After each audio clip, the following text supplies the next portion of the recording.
दोस्तों आज की इस वीडियो में हम बात करेंगे जिन लोगों को स्नीजिंग की प्रॉब्लम है, यानी कि जिन लोगों को छींकें आनी स्टार्ट हो जाती हैं किसी भी वायरल के कारण।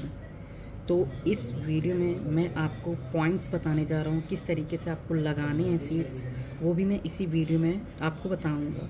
तो चलिए मैं पॉइंट्स की लोकेशन को मार्क करता हूँ। तो पहले आपको कान को इस तरीके से पकड़ना है, जो ये इतना ग्रिप बन रहा है इसको इतना होल्ड करके रखना है।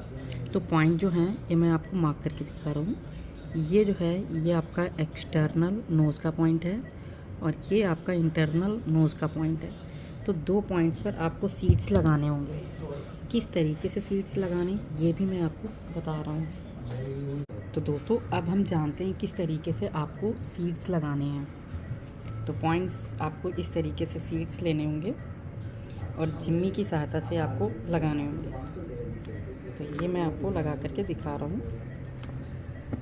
तो पहला जो पॉइंट है ये वाला है, जिसे हम एक्सटर्नल नोज़ बोलते हैं, ये लगा दिया। और जो दूसरा पॉइंट है वो ये है, जो कि इंटरनल नोज़। तो ये दो पॉइंट्स हमने लगा दिए। तो ये पॉइंट्स आप ट्राई करिए फॉर स्नीजिंग के लिए। मिलते हैं नेक्स्ट वीडियो में।